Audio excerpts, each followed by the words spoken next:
मन्त्रालयको सहसचिव पदमा कार्यरत छु। हजुरसँग म धेरैचोटि नै भेट भएको छु। म यसभन्दा अगाडि यस कार्यकालभन्दा अगाडि चाहिँ सडक विभागको महानिर्देशक पनि थिएँ।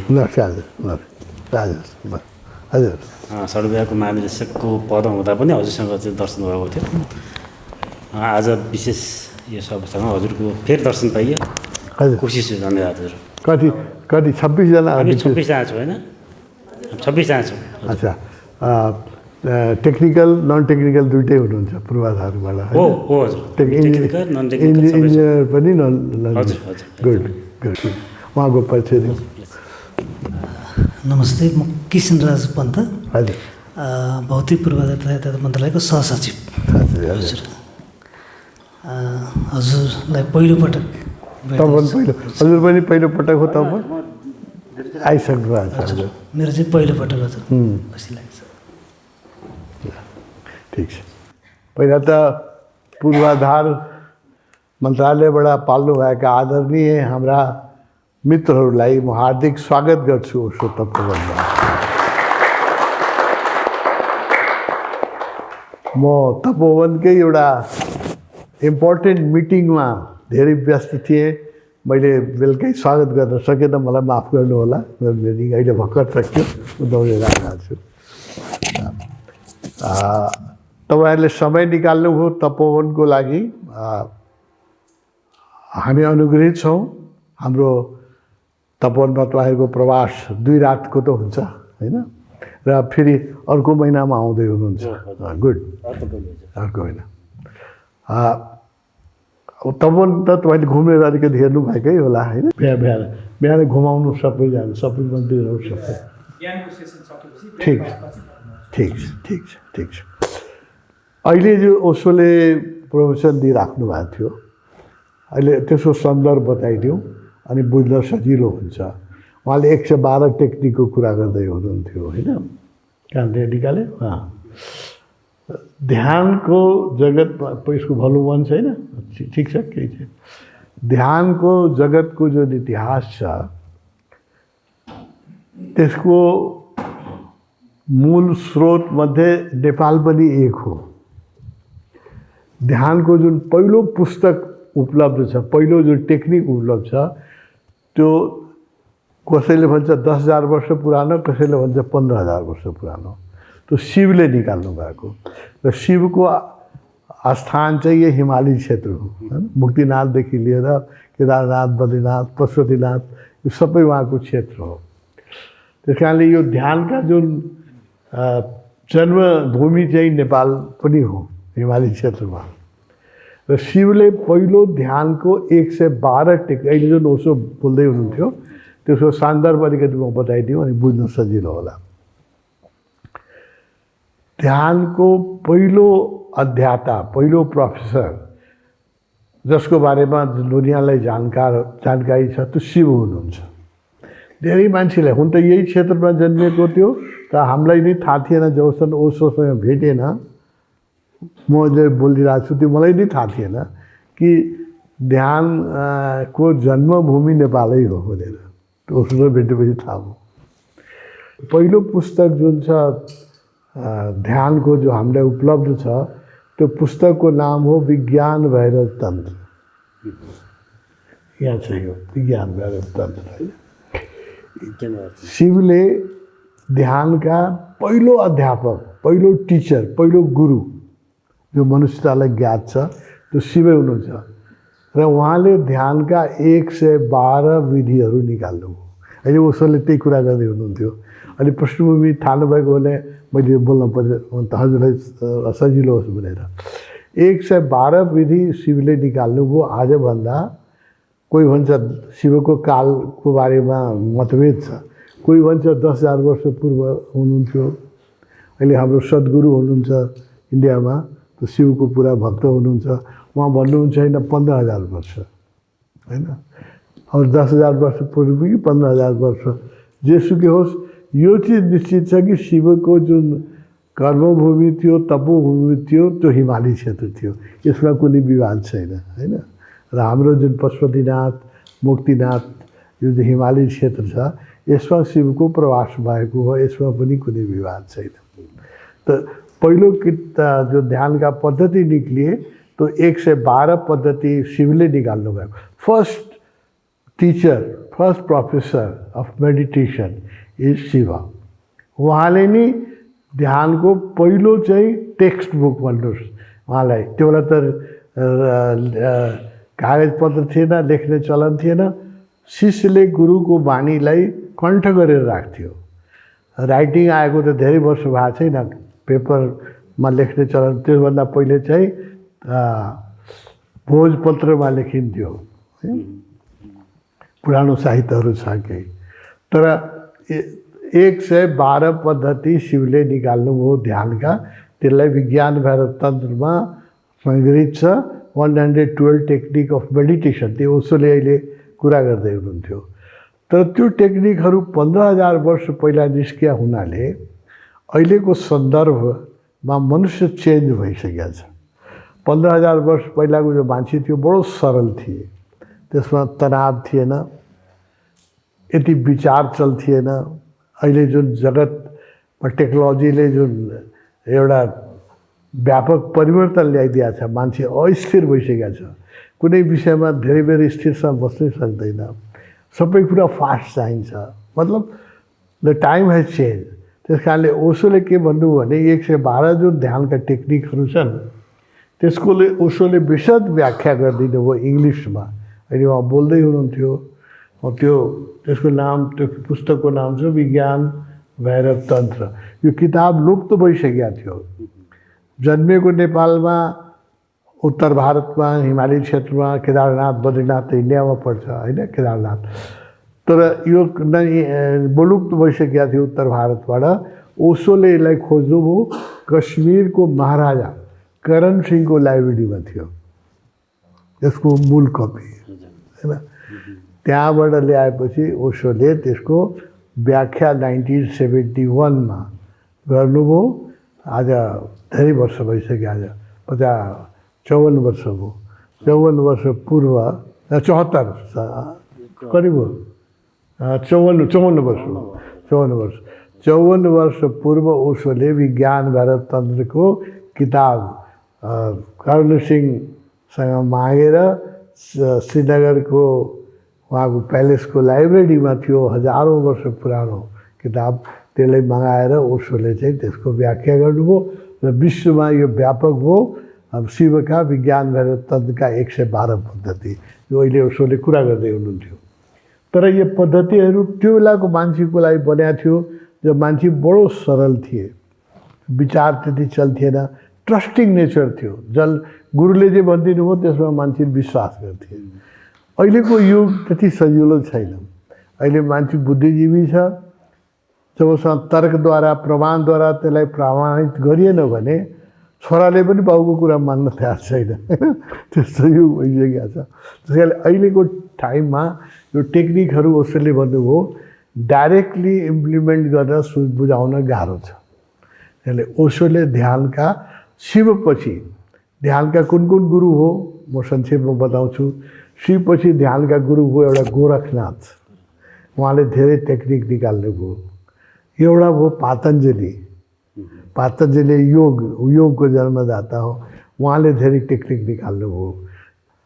यो बाहेक अरू गुरुहरूले सबैले शिवकै टेक्निकमा आधारित राख्नुभयो। जस्तो बुद्ध हुनुभयो, बुद्ध ठुलो गुरु हुनुभयो, तर उहाँको जुन टेक्निक विपासना छ या नापान सती योग छ त्यो विज्ञान भैरव तन्त्रकै पद्धति हो। शिवले 10,000 15,000 वर्ष पहिले निकालिसकेका थियो, बुद्धले खालि त्यसलाई परिमार्जित गरेर प्रचार गर्नुभयो।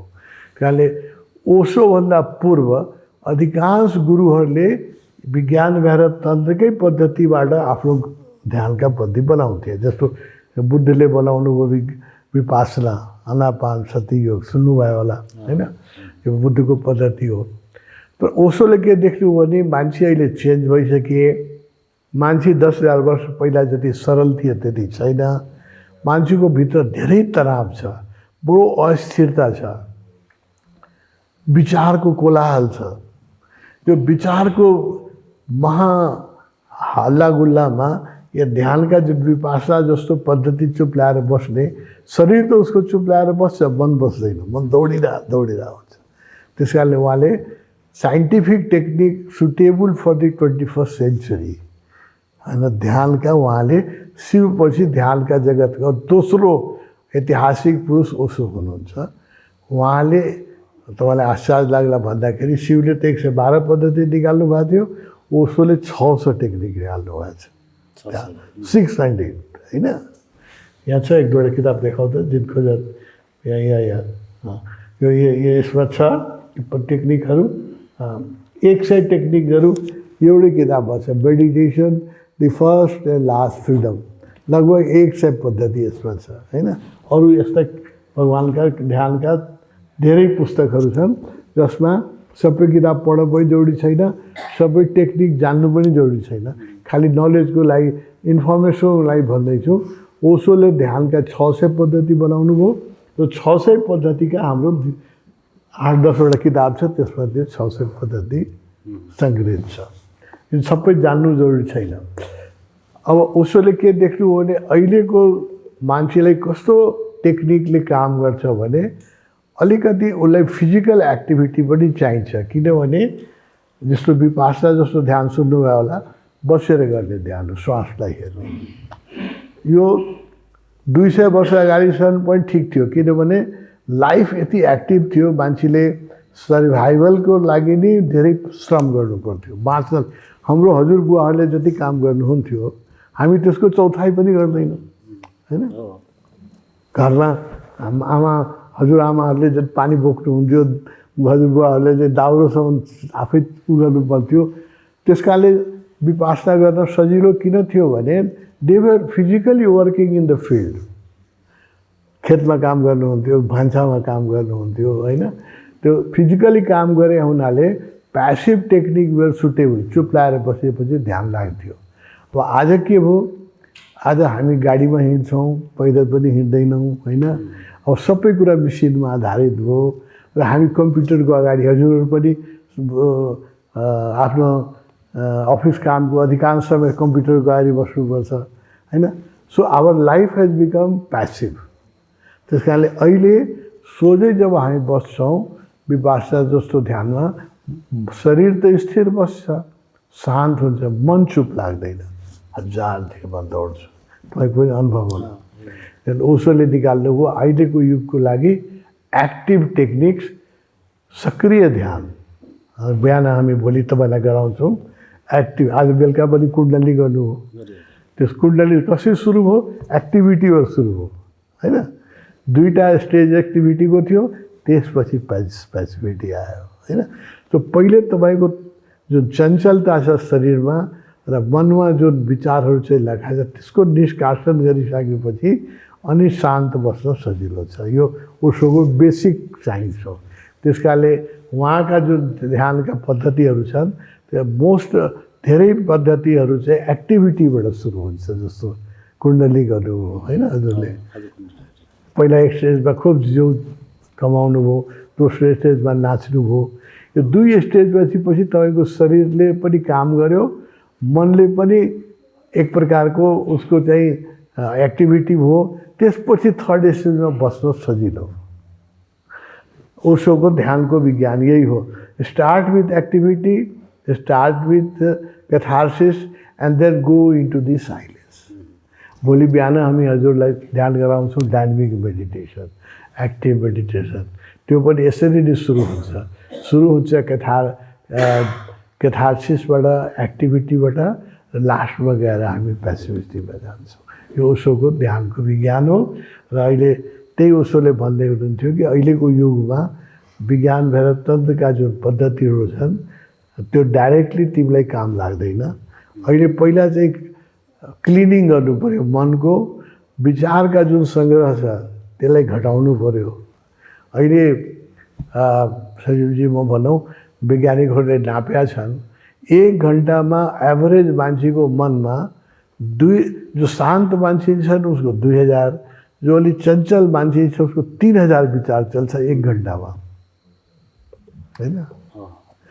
हजुरहरू एक्टिभ हुनुहुन्छ, च्यालेन्ज छ, एउटा टार्गेट मिट गर्नुपर्छ।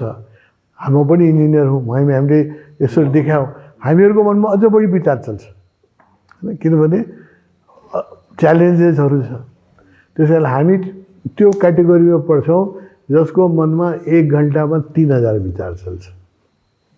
अब 1 घन्टामा 3000 विचार चल्छ, यो मैले भने होइन, यो साइन्टिस्टहरूले अहिले त इक्विपमेन्टहरू निस्किया छ कि ब्रेन वेभहरू नाप्न सकिन्छ, त्यसले देखेर भनेको 2000 देखि 3000 विचार जसको मनमा चल्छ त्यसले ध्यान गर्न बस्यो भने पनि त्यो शरीर मात्रै बस्छ, विचार चलेकै हुन्छ।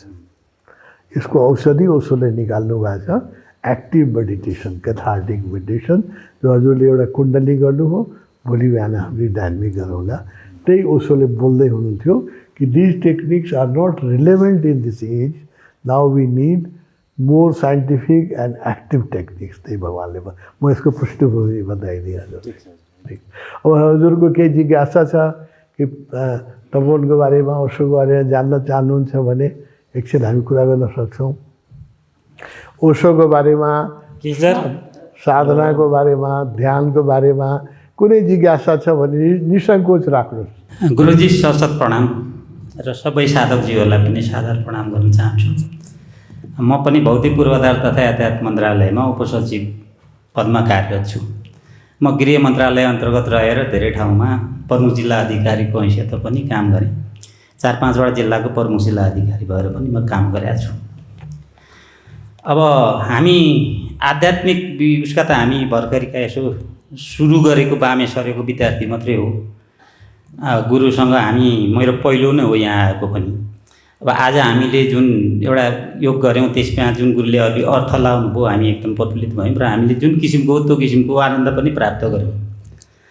तर जीवनमा खुसी र आनन्द प्राप्त गर्ने भन्ने कुराहरू हुन्छ। अनि कसरी हो यो खुसी र आनन्द प्राप्त गर्ने भन्ने कुराहरूको पहिलो टेक्निक यसो गुरुबाट सुन्न पाएदेखि लाभ। बहुत राम्रो,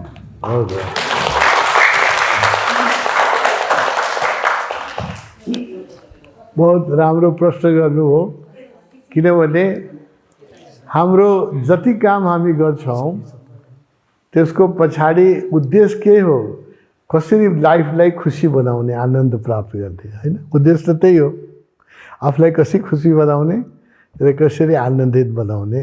चाहे हामी प्रोफेसन गरौँ, व्यापार गरौँ, या आश्रम चलाऊँ, या कोही व्यक्तिले अरू व्यवसाय गरोस्, त सबको उद्देश्य त्यही हो कि हाउ टु बी ह्याप्पी, आनन्दित कसरी हो, उद्देश्य ठिक छ। अब हामी जोगीको भाषामा भनौँ भने संसारमा जति खोज्यो भने पनि क्षणिक ह्याप्पिनेसहरू छ, टेम्पोररी। पर्मानेन्ट ह्याप्पिनेस चाहिँ अध्यात्ममा मात्रै आउँछ, धर्ममा मात्रै आउँछ। बुद्ध त राजाका छोरा थिए, दरबारमा के कमी थियो भन्नुहोस् त? धेरै ढिलो जन्म भएको थियो, सुशोधनको छोरा हुनुहुन्थ्यो, मायादेवीको छोरा हुनुहुन्थ्यो। मायादेवीको बिहाको धेरै पछि जन्म भएको हुनाले बुद्धलाई धेरै माया गरेका थिए, बहुत प्यार गरेर राख्नु भएको थियो राजा रानीले। तब पनि 29 वर्षको उमेरमा राजको सबै सुख छोडेर जङ्गलमा गएर तपस्या गर्न निस्किनुभयो। किन निस्किनुभयो होइन? किनभने उहाँले हेर्नुभयो कि यो जुन संसारिक सुख छ यो सबै दुःखसँग गाँसेको हुन्छ। यस्तो संसारिक हामी जति सुख खोज्छौँ त्यो यस्तै बुझ्नुहोस् कि एउटै किताबको 2 पक्ष छ नि। हामी यो किताब उठायो भने पनि यो पछि चाहिँ आइहाल्यो। जीवनका जति सुख छन् त्यसको पछाडि दुःख लुकेको हुन्छ। यस्तो सुखै छैन जसमा दुःख हुँदैन होइन? हामी हेर्नुहोस् न, हामी सुखको लागि के गर्छौँ? र तपाईँले मलाई संसारमा सुखको लागि सबै दौडिराखेका छन्, अनेक उपद्रव गरिराखेका छन्, लिगल इलिगल, जसरी पनि सुखी हुनेलाई मान्छे दौडिराखेका छ। तर मलाई सुखी मान्छे देखाउनुहोस् त कतिजना छन् संसारमा? मेलिन मोनरो जस्तो व्यक्ति जसलाई केनेडी पनि प्रेम गर्थे, यति सुन्दरी थिए, हलिउडको हिरोइन थिए, अनेकचोटि विवाह गरी, अनेकचोटि डाइभोर्स गरी, अनेक उसका प्रेमी थिए, दुनियाँको सबभन्दा बहुमूल्य गाडी थियो उसँग, सबभन्दा ठुलो घर थियो उसँग, अमेरिकाको त्यो के हिल छ भन्छ त्यसलाई, बेभरली हिलमा सबभन्दा ठुलो घर थियो। त्यो मान्छेले सुसाइड गर्नु पर्यो। बम्बेका फिल्मका धेरै सक्सेसफुल हिरो हिरोइनले सुसाइड गरेको घटनाहरू आउँछ। इङ्ल्यान्ड जानुभयो भने टेम्स नदीको किनारमा एउटा ठुलो ब्याङ्क बनेको छ, एकदम राम्रो ब्याङ्कको नाम मैले बिर्सिराखेको छु। म लन्डन शिविर लिन जाँदाखेरि त्यहाँ इन्जिनियरहरूले के भन्नुभयो भने इन्जिनियरिङ एक्सलेन्स छ, त्यसलाई हेर्नै पर्छ। अनि 70 तल्ला हो कि 60 तल्लाको छ र एउटा इन्जिनियरिङ एक्सलेन्स छ भने मलाई हेर्न लाग्नुभयो। हेरेँ त्यो बिल्डिङ चाहिँ रियली इन्जिनियरिङ एक्सलेन्स हो, बहुत राम्रो हो। त्यो ब्याङ्कको जो मालिक हुनुहुन्थ्यो त्यो बिल्डिङ बनाउनलाई उहाँले बहुत श्रम गर्नुभयो कि टलेस्ट ब्याङ्क बिल्डिङ म वर्ल्डमा बनाउँछु। एउटा इगो हुन्छ नि, मेरो ब्याङ्कको बिल्डिङ टलेस्ट होस्, त्यो बनाउनु भयो। त्यो बनाउँदै उहाँलाई यति स्ट्रेस भयो, यति चिन्ता भयो कि बिल्डिङ इनोग्रेसन भएको 1 महिनाभित्रै उहाँ 70 तल्लाबाट जम्प हानेर सुसाइड गर्नुभयो। त्यस कारणले यो सुख छ, हामी भाग्यशाली छौँ नेपालीहरू, अहिले धेरै सुखी छैनौँ, त्यस कारणले बाँचिरहेछौँ। अमेरिकनहरूको हेर्नुहोस् त हालत, 50% सिटीमा बस्ने जो न्युयोर्कमा, वासिङटन डिसीमा या लस एन्जलसमा जुन बस्छन्, 50% मान्छे चाहिँ स्ट्रेस रिलिफको लागि औषधि खाइराखेको छ। नर्मल निद्रा लाग्दैन, सुत्नलाई औषधि खानुपर्छ होइन, र डिप्रेसनमा छन्। ठुलो सहरका मान्छेहरू डिप्रेसनमा छन्। ब्याङ्कमा पैसा थुप्रै छ, भौतिक असुविधा केही पनि छैन। यो दुःख कहाँबाट आयो? हामी त गरिब छौँ। हामी त के लाग्छ भने ठुलो घर भयो, ठुलो गाडी भयो, ब्याङ्कमा थुप्रो पैसा भयो भने हामी सुखी होला। तर यो सब भएका मान्छेहरू संसारमा अहिले सबभन्दा बढी दुःखी छन्। ह्याप्पिनेस इन्डेक्समा भुटान एसियामा सबभन्दा ह्याप्पी छ। पर क्यापिटा इन्कम त उसको जापान जति छैन, कोरिया जति छैन। ह्याप्पिनेस इन्डेक्समा एकचोटि त वर्ल्डमै थियो, अहिले पनि एसियामा ह्याप्पिएस्ट छ कन्ट्री छ भुटान ह्याप्पिनेस इन्डेक्समा। त अमेरिका जति धनी त छैन।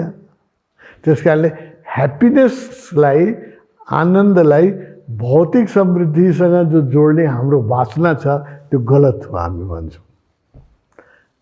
यस्तो भए संसारका धनी मान्छेहरू, हलिउड बलिउडका करोडपति एक्टर एक्ट्रेसहरू किन सुसाइड गर्छन्?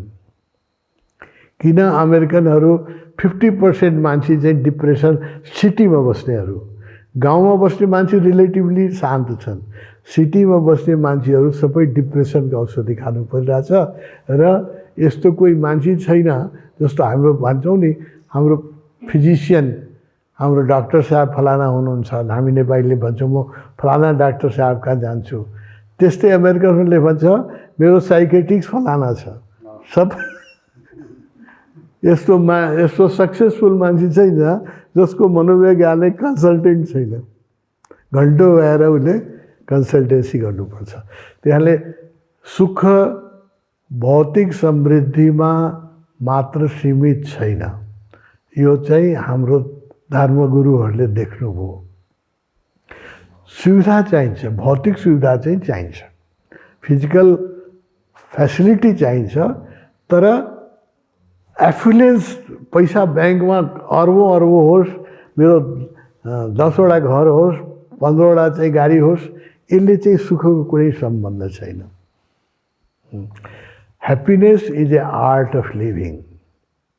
जसलाई आर्ट अफ लिभिङ आउँछ थोरैमा पनि धेरै सुखी छ। यो मामला मलाई अहिले भुटान गभर्मेन्टले बोलाएछ, म पर्सि जाँदैछु भुटान। यही विषयमा यही सब्जेक्टै यही छ भुटानमा। म जुन सब्जेक्ट उहाँले प्रश्न गर्नुभयो त्यही सब्जेक्टै त्यहाँ छ। त्यहाँ एउटा सोसाइटी छ, के उसको नाम के छ, ह्याप्पिनेस ग्रस नेसनल ह्याप्पिनेस। त्यसमा मलाई प्रवचन दिनलाई उनीहरूले बोलाएको छ यही कुराको लागि। म जाँदैछु, पर्सि जाँदैछु। त्यो दे आर रिलेटिभली नेपालीभन्दा बढी खुसी छन् उनीहरू, ह्याप्पी छन् उनीहरू होइन।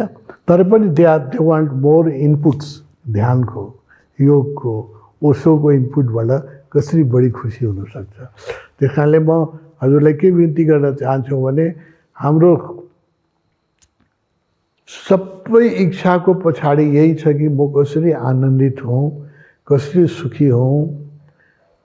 तर हामीलाई यदि आर्ट आउँदैन खुसी हुने, आर्ट अफ लिभिङ आउँदैन, जसलाई आर्ट अफ लिभिङ आउँछ र जसको मनमा अध्यात्म छ त्यो थोरैमा पनि धेरै सुखी हुनसक्छ। र जसलाई यो कला आउँदैन त्यसलाई जति पैसा जम्मा भयो त्यतिकै उसको टेन्सन बढ्छ, त्यतिकै gastric, acidity, blood pressure, cancer. अहिले क्यान्सर सुन्नुभयो भने ह्याप्पिनेस ह्याप्पी कन्ट्रीको कनाडामा मैले शिविरहरू धेरै ल्याएको छु। Every second woman has breast cancer, every second woman.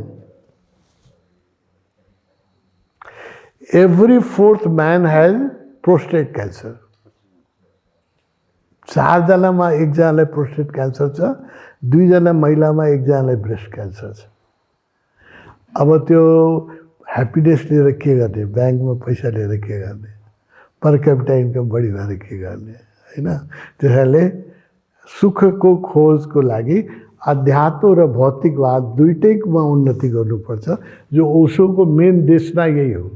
ओशोले एउटा बहुत क्रान्तिकारी काम के गर्नुभयो भने उहाँले के भन्नु, योगीहरू चाहिँ जङ्गलमा गएर सुख खोज्थे, गुफामा बस्थे, एक छाक खान्थे, उपवास गर्थे, बिहा गर्थिएन, परिवार राख्थिएन।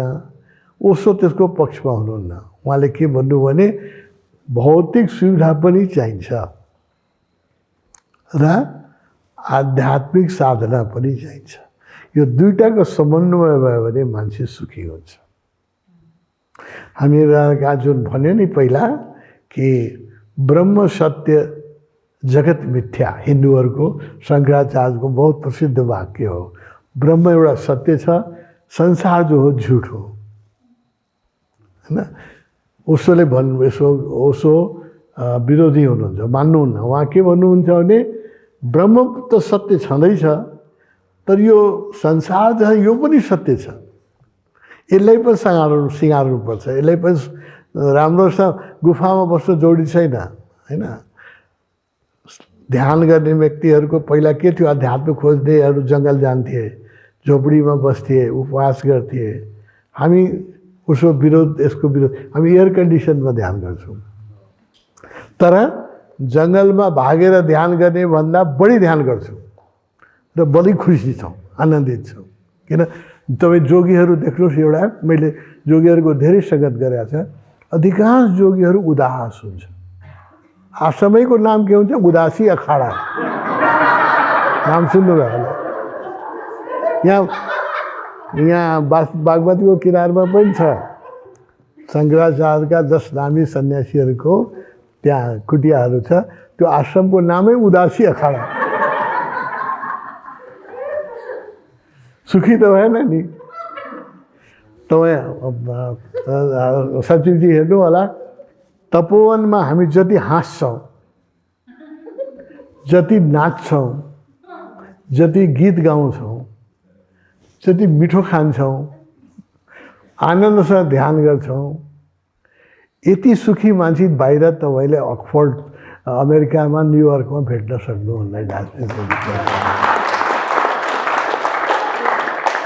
त्यो गरिब देशमा हामी सुखी छौँ हैन। र सम्पन्न देशमा पनि मान्छेहरू डिप्रेसनमा छ। It is a art, how to be happy is a art, कला हो हैन। यो कला ओशोले हामीलाई सिकाउनु भएको छ।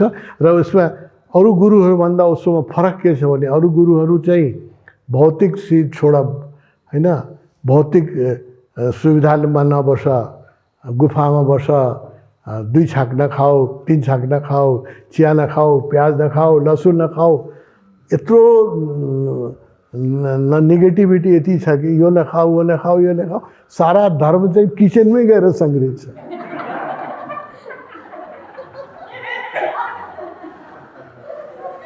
ओशोले के भन्नुभयो भने अरूको भोजनको स्वादको लागि अरूको हत्या नगर, जीव हिंसा नगर। उसको जीवन पनि त्यतिकै नै प्रिय छ हैन। आफ्नो जिब्राको स्वादको लागि अरूलाई नमार, तर आफ्नो जिब्राको स्वादलाई पनि नमार। भेजिटेरियन खानामा धेरै मिठो खाना छ, खाऊ मजा छ, किन मासु खानु पर्यो हैन। तर उपवास गर्नु पनि जोडी छैन। मिठोसँग खाऊ, मिठोसँग राम्रो लुगा लगाऊ, हाँस, नाच र तपस्या पनि गर। यो ओशोको देन हो। एउटा नयाँ बाटो निकाल्नु भएको।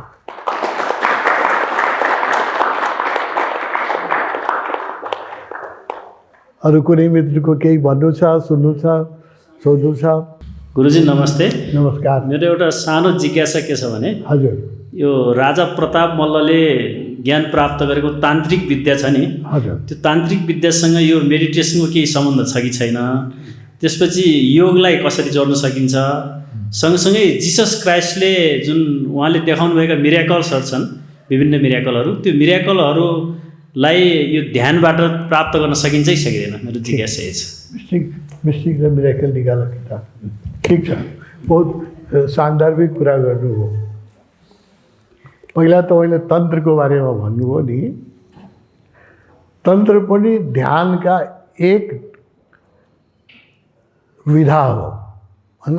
There are hundreds of technique of meditation. अहिले विज्ञान भैरव तन्त्रको मैले किताब ल्याउँदा भोल्युम 1 विज्ञान भैरव तन्त्र, यो किताब मैले देखाएँ नि, यसमा शिवले 112 ध्यानको पद्धति दिनुभएको छ। त्यसमा 3टा पद्धति तन्त्रको छ।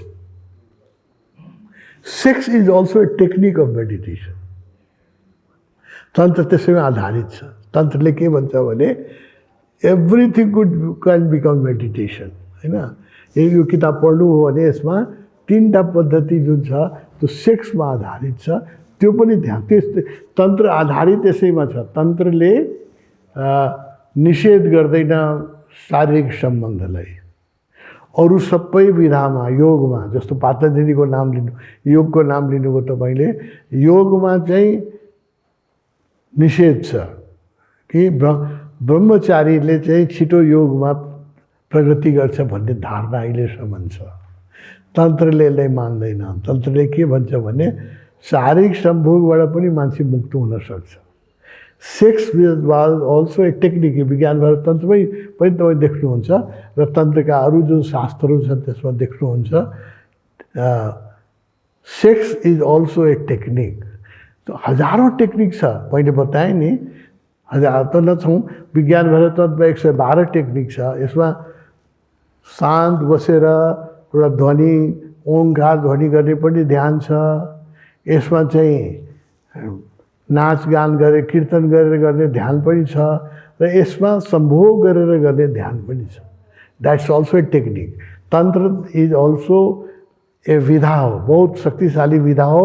तर मान्छेले नबुझे हुनाले तन्त्र चाहिँ अलिकति त्यसको बारेमा सामान्य व्यक्तिको धारणा ठिक छैन। उसलाई के लाग्छ भोग विलासका विधा हो। र तन्त्रमा पनि 2टा तन्त्र छ। एउटा वाम तन्त्र छ, लेफ्टिस्ट तन्त्र। एउटा दाहिना तन्त्र छ जो राइटिस्ट तन्त्र हो। वाम तान्त्रिकहरू के गर्छन्? श्मशानमा बस्छन्, अलिकति कठिन कामहरू गर्छन् र त्यो उचित छैन। त्यो हामी त्यसको विपक्षमा छौँ। उनीहरू चाहिँ अब तपाईँले सुन्नुभयो होला, औँसीको दिनमा श्मशान घाटमा बसेर मान्छेको आदि डढेको केही अङ्ग पायो भने त्यसलाई लिएर उनीहरूले बडो ब्ल्याक धन्दा भनौँ त्यो ब्ल्याक म्याजिक तान्त्रिकहरू त्यस्तो पनि छन् जो कि श्मशान साधकहरू छन्। त्यो तन्त्रको वामपन्थ हो। तन्त्रको जो दक्षिण पन्थ हो, जस्तो खजुराहो जानुभयो त्यहाँ मन्दिर छ, कोणार्कमा मन्दिर छ। त्यो तान्त्रिकहरू चाहिँ यस्तो काँचो मासु खाने, श्मशानमा बस्ने, कसैले त तन्त्रमा यस्तो पनि छ कि मरेको व्यक्तिको लासमै बसेर ध्यान गर्ने, तपाईँ सुन्नुभयो होला। यो सब तन्त्रका विकृत रूपहरू हुन्। तर तन्त्रको एउटा राम्रो पक्ष पनि के छ भने जीवनमा परिवारमा बसेर पनि मान्छे इन्लाइटेड हुनसक्छ, विवाह गरेर पनि मान्छे चाहिँ योगी हुनसक्छ। त तन्त्र ओशोले यो युगको सबभन्दा ठुलो गुरु तान्त्रिक गुरु ओशो हुनुहुन्छ। उहाँको एउटा किताब छ जो दुनियाँमा धेरै पढिन्छ, सबभन्दा बढी बाइबलपछि सबभन्दा छाप्ने किताब त्यो हो। त्यसको नाम हो from sex to super consciousness, Sambhog se समाधि की ओर। हिन्दीमा छ, नेपालीमा पनि हामीले उल्था गरेका छौँ, इङ्ग्लिसमा पनि छ। यो दुनियाँको सबभन्दा बढी बिक्ने किताबमध्ये एक किताब हो, किनभने यसको नामको अगाडि संभोग लेखेको छ। मान्छेलाई सबैले चाहिए यही हो, समाधि कसैलाई चाहिएको छ। पुरा किताब पनि मान्छेले पढ्दैन हैन, तर बाइबलपछि सबभन्दा बढी बिक्ने किताबमा यो किताब छ। दुनियाँका सबै महत्त्वपूर्ण भाषामा यसको अनुवाद भइसकेको छ र यसको प्रत्येक वर्ष हजारौँ कपी हरेक भाषामा बिक्छ।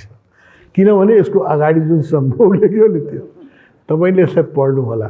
यो जतिको ध्यानपूर्ण किताबै पाउँदैन। उहाँ ओशोले यति राम्रोसँग सेक्सलाई वर्णन गर्नुभएको छ कि सेक्सुअल युनियन धर्मको जगतमा बाधक बन्न सक्दैन यदि त्यसलाई हामीले आर्ट जान्यो भने पारिवारिक जीवनमा पनि मान्छे आध्यात्मिक बन्न सक्छ। अहिलेको युगमा सेक्सको सबभन्दा वैज्ञानिक र सबभन्दा पावरफुल मास्टर ओशो हुनुहुन्छ। तन्त्र बुझ्नु छ भने ओशोलाई पढ्नुपर्छ। उहाँले यो किताबबाटै सुरु गर्नुभएको हुन्छ। बडो इन्ट्रेस्टिङ बुक छ होइन। र अब योग छ, योगको आफ्नै मार्ग छ, पातञ्जलीले निकाल्नुभयो होइन। तर उद्देश्य एउटै हो। पातञ्जलीको हेर्नुहोस्, पातञ्जलीको नाममा मान्छेले धेरै आसन, धेरै प्राणायाम, शीर्षासन अनेक प्रकारका गर्छन्, शरीरलाई सताउँछन्, दुःख दिन्छन्। तर राम्रोसँग पातञ्जलीको योग सूत्र कसैले पढ्दैन र बुझाउँदै मान्छे छैन। ओशोले हामीले बुझाउनु हो। पातञ्जली योग सूत्रको जुन पहिलो व्याख्याता, वैज्ञानिक व्याख्याता ओशो हुनुहुन्छ। पातञ्जली योग सूत्र सुरु कहाँबाट हुन्छ? पहिलो श्लोक के छ?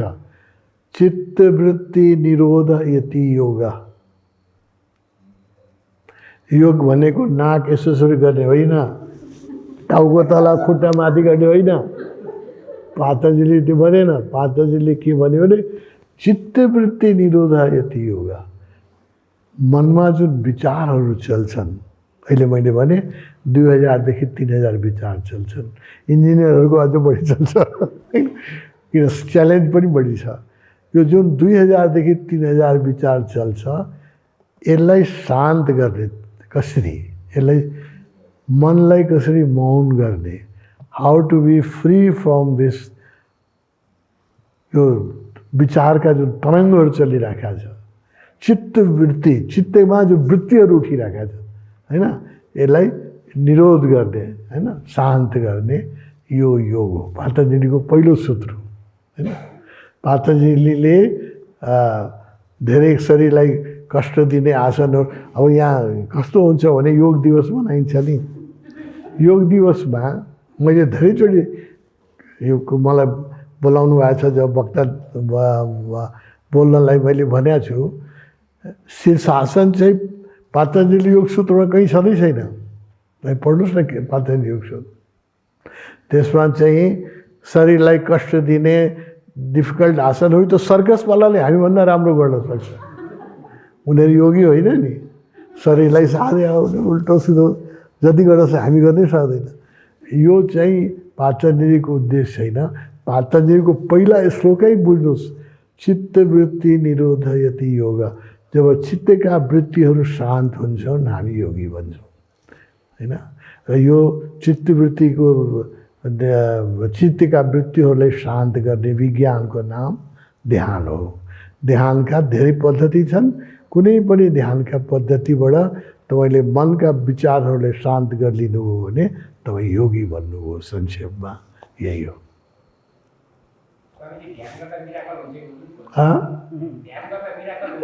ओ मिरेकल हो। मैले एउटा किताब मैले बिर्सिया थिएँ, मैले एउटा किताब लेखेको छु, यो पढ्नुहोस्। मिस्टिक्स एन्ड मिरेकल्स होइन। योगीहरूको अगाडि पछाडि मिरेकल हुन्छ, उनीहरूले गर्नु पर्दैन। गर्नुपर्छ चटक्कले है। जादु देखाउने मान्छे हुन्छ नि, उसले गर्नुपर्छ। उसले अनेक चटक्केहरूलाई देख्नु होला होइन, चिज गायब गरिदिन्छ, फेरि खुवाइ ल्याइदिन्छ है। त्यो चाहिँ गर्नुपर्छ। त्यो चमत्कार, त्यसले जादुगर हामी भन्छौँ, जोगी भन्दैनौँ, म्याजिसियन भन्छौँ। योगीहरूको वरिपरि चमत्कार हुन्छ, मिरेकल्स ह्यापन्स न, उसले गर्नु पर्दैन। यो किताबमा पढ्नु होला।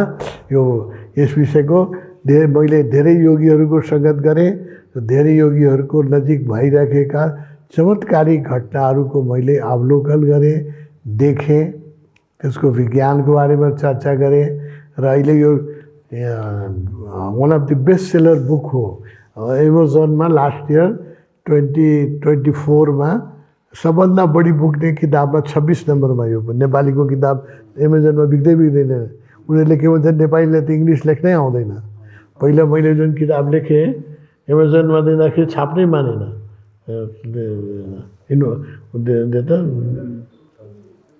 Many master, lone seeker many master.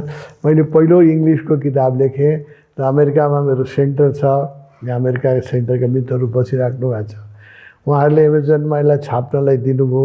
उनीहरूले पहिलो रिएक्सन के थियो भने नेपालीलाई इङ्ग्लिस लेख्नै आउँदैन, हामी छाप्दैनौँ भन्यो होइन।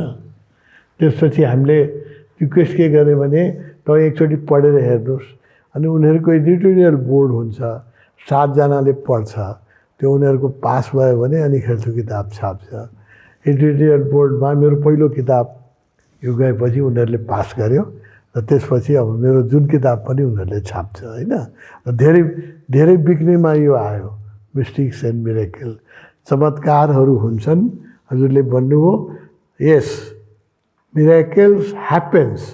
जब जसले चमत्कार गर्छ त्यसलाई जादुगर भन्नुहोस्, चटक्कै भन्नुहोस् होइन।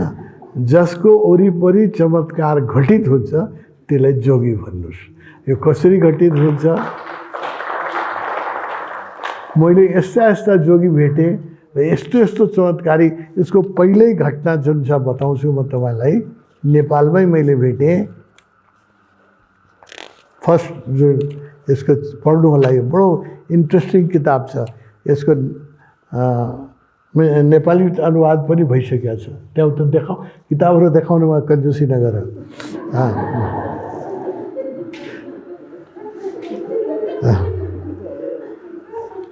पिकेजी एकजना जोगीलाई मैले नेपालमै उहाँसँग मेरो वार्तालाप हो। पिकेजीसँग उहाँ शरीरमा हुनुहुन्न, अशरीरी हुनुहुन्छ र नर्थ पोलमा बस्नुहुन्थ्यो। जुन बेला मेरो 1975मा उहाँसँग नेपालमै उहाँको पहिलो मेरो भेट हो पिकेजीसँग।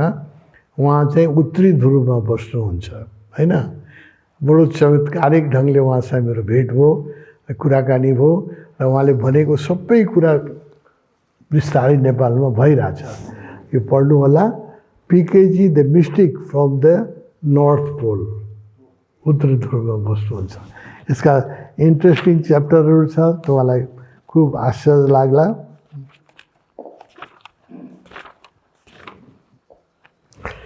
एउटा सेकेन्ड जोगी मैले भेटेँ जसले कामाख्यामा गएर कामाख्याकी एउटा तान्त्रिककी छोरीसँग बिहा गर्नुभएको थियो। एकजना बिहारका, म इन्जिनियरिङ बिहारमा पढाएँ हूँ, पटनामा पढाएँ हूँ मैले इन्जिनियरिङ। त्यहाँ मैले एकजना मान्छे भेटेँ, उहाँ चाहिँ घरबाट भाग्नुभयो, वैराग लागेर र गएर कामाख्यामा बस्नुभयो। कारू कामाख्या तन्त्रको सेन्टर हो। त्यहाँ बस्दा बस्दा एउटा तान्त्रिक महिला थिए, त्यसले उहाँलाई छोरा जस्तो पाल्यो। उहाँ त्यसकै घरमा बस्नुभयो, तन्त्रहरू सिकाउँदै थिए। अब दुईजना, उहाँ युवा हुनुहुन्थ्यो, उसको छोरी पनि युवा थियो।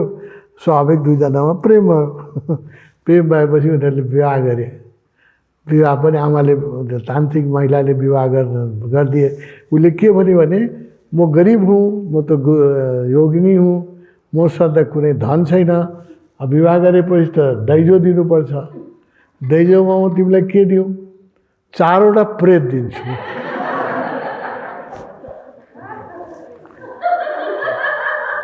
त्यो तिम्रो आदेश मान्छ र त्यसको कमाइबाट तिमी दुईजना खानु। मैले यो जोगीलाई भेटेँ, धेरै वर्ष उहाँसँग सङ्गत गरेँ।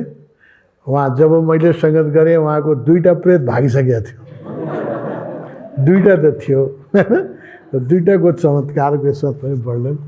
यो बडो मिस्टिकल किताब छ होइन, घोस्ट इन डौरी।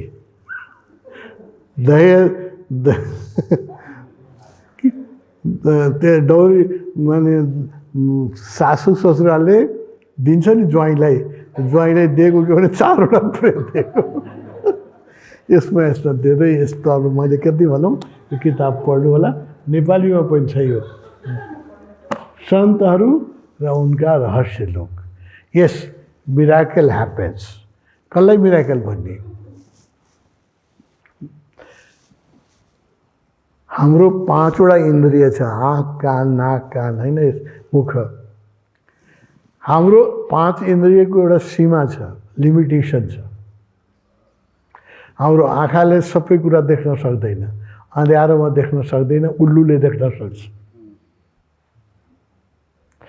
जुन ध्वनि आवाज कुकुरले सुन्न सक्छ, हामी सुन्न सक्दैनौँ होइन। स्मेल, कुकुरले स्मेल गरेर बताइदिन्छ सुटकेसमा गाँजा छ कि छैन होइन, हामी त सक्दैनौँ। अब के छ भने हाम्रो 5 इन्द्रियको एउटा सीमा छ। जगत त्यतिमै समाप्त हुँदैन। हामी जो देख्न सक्दैन त्यो छैन नभन्नुहोस्। यो भन्नुहोस् कि मेरो आँखाले योभन्दा बढी देख्न सक्दैन। जो ध्वनि तपाईँ त हामी त साइन्टिफिक मान्छे हौँ, हाम्रो कानको त एउटा क्षमता छ नि, 18 किलो साइकलदेखि 200 किलो साइकलभन्दा बढी भाइब्रेसनको आवाज सुन्न सक्छ। 18 किलो साइकल पर सेकेन्डभन्दा कमको आवाज सुन्न पनि सक्दैन होइन। 18 देखि 200 को बिचमा हो साउन्डको जुन भाइब्रेसन छ। साउन्ड त्यस्तो पनि छ जो हामीले सुन्न सक्दैनौँ, तर त्यो ध्वनि त छ, त्यो हाम्रो कानको क्षमता छैन। त्यस कारणले हामी योगीहरूले के भन्छौँ भने, तपाईँले यो नभन्नुहोस् कि यो चिज मेरो आँखाले नदेखे हुनाले छैन होइन। तपाईँको आँखाको देख्नेको क्षमताभित्र त्यो पर्दैन। तपाईँको मैले कानले सुनेन होइन, ध्वनि छैन, ध्वनि छ। 24 घण्टा ओङ्कारको ध्वनि भइरहेको छ। जब हामी ध्यानमा गहिरो जान्छौँ, जब हाम्रो विचार शान्त हुन्छौँ, हामी ओङ्कारको ध्वनि सुन्छौँ। अहिले सुन्न सक्दैनौँ, अहिले विचार कुरा गरिरहेका छौँ, तर जब मन शान्त हुन्छ, विचार शान्त हुन्छ, हामीले ओङ्कारको ध्वनि सुन्छौँ। ध्वनि छैन नभन्नुहोस्, मेरो कान अहिले सुन्न सक्दैन भन्नुहोस्। त्यस कारणले मिरेकल नै भन्नुहोस्। Things are there which is beyond the scope of our 5 इन्द्रिय। हाम्रो 5 इन्द्रियभन्दा बाहिरको पनि जगत छ, जसलाई हामी देख्न सक्दैनौँ त्यसलाई नाइ नभन्नुहोस्। यही डिफरेन्स छ मार्क्सिस्ट र योगीहरूको बिचमा, यति नै छ। भौतिकवादी र आध्यात्मवादीको बिचमा यही डिफरेन्स छ। भौतिकवादीले के भन्छ, जो आँख कानले देख्दैन, जसलाई म छुन सक्दैन, त्यो छैन। परमात्मा देखाऊ, कहाँ छ भने देखाऊ भन्छ होइन। हामी देखाउन सक्दैन परमात्मा, र तिम्रो आँखाले पो देख्न सक्दैन, छन् त छ।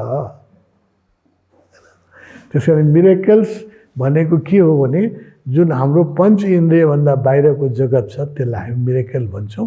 त्यो पनि छ, त्यो जगत छ, हाम्रो इन्द्रियको पारको जगत। धेरै प्रणाम गुरुजी। मिरेकल्स की बात आई तो मैं आपको आज का मिरेकल्स बताता हूँ कि मुझे याद ही नहीं है कि कब रोया था। मतलब बहुत साल हो गए होंगे शायद। बहुत बड़ी बातें हो जाती है कोई लेकिन आज इन्डियाबाट आउनुभएको भक्त हुनुहुन्छ, ओशो प्रेमी हुनुहुन्छ। किस शहर से आ रहे हैं? मैं पाकिस्तान बॉर्डर बाड़मेर से आ रहा हूँ। हाँ, बॉर्डर से आ रहा हूँ उधर। हाँ, राजस्थान में बसनुहुन्छ। हाँ, यहाँ से 2500 किलोमीटर दूर है। हाँ ठीक है, बताइए। हाँ। तो मिरेकल्स ये हुआ कि मैं कभी रोया ही नहीं था, लेकिन 7-8 दिन से यहाँ क्लीनिंग हुई जो, तो मेरे साथ ही दोस्त चले गए, मेरा टिकट कंफर्म नहीं हुआ। तो वो जाने के बाद में मैं दोपहर को वहाँ डेथ पार्क में गया, तो मैं इतना ज़ोर से रोया आधा घंटा के लिए कि मेरा पूरा क्लीनिंग हो गया बहुत। और यहाँ माइंड में लगता है कि कुछ चींटियाँ चल रही है, जैसे ants run slowly. It's miracle in my life. Thank you. बहुत भाग्यशाली हैं। देखिए, लोग समझते हैं कि जो रोते नहीं हैं वो बहुत बहादुर हैं। ये गलत धारणा है ना। जिनका हृदय जितना ही कोमल है वो छोटी छोटी सी बातों में रो देते हैं।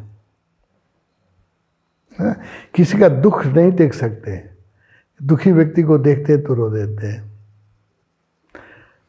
हम लोग जो ध्यान करते हैं ओशो के, हम लोग जब अच्छा म्यूजिक बजता है तो हम लोग रोने लग जाते हैं, संगीत रुला देता है। कल संन्यास हुआ था, आपने देखा कितने लोग रोए यहाँ, है ना। क्या हो रहा था? म्यूजिक बज रहा था, आनंद आ रहा था। लेकिन संगीत भी अगर जिसके पास कान है, ठीक से सुने संगीत, तो संगीत भी रुला देता है। लेकिन एक दूसरे तरह के आंसू होते हैं, उसके दुख के आंसू नहीं होते हैं। तो आँख भगवान ने दी है देखने के लिए, और आँख हमको दी है रोने के लिए। जो रोते नहीं है वो आँख का आधा ही उपयोग करते हैं। आप भाग्यशाली हैं कि आप यहाँ रोए, आपने आँख का पूरा उपयोग करना सीख लिया। अब जब भी रोने की इच्छा हो राजस्थान से चले आइएगा।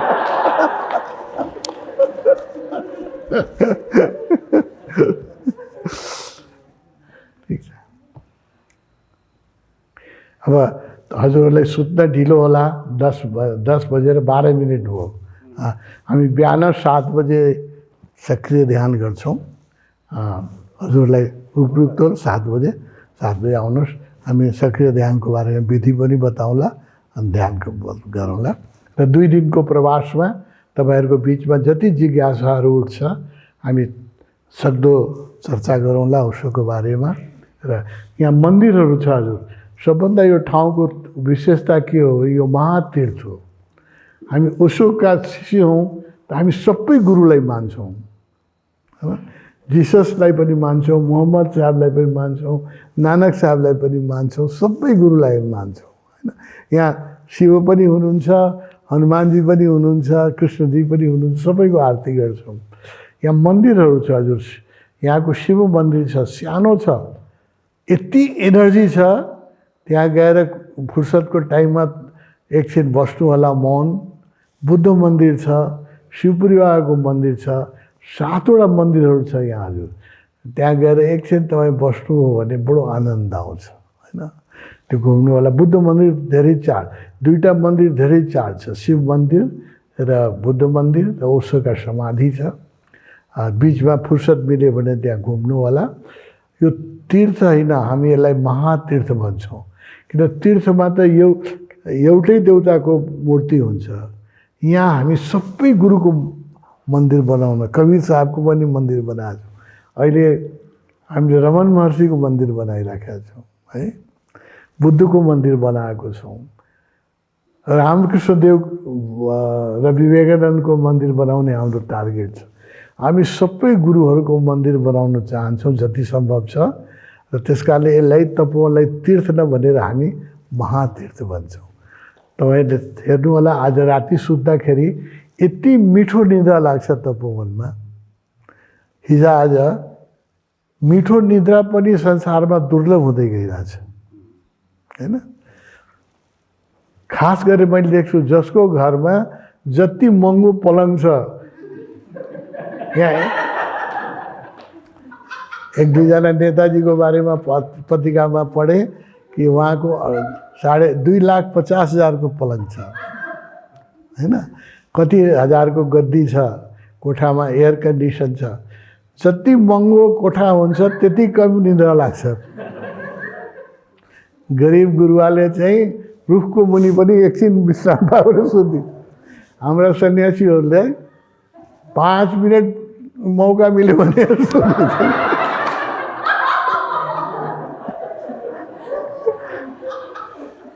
क्वालिटी अफ स्लीप, जहाँ पवित्रता हुन्छ त्यहाँ निद्रा मिठो लाग्छ, तीर्थमा मिठो निद्रा लाग्छ। त आज राति नै हेर्नु होला, यहाँ मिठो र गहिरो निद्रा लाग्छ।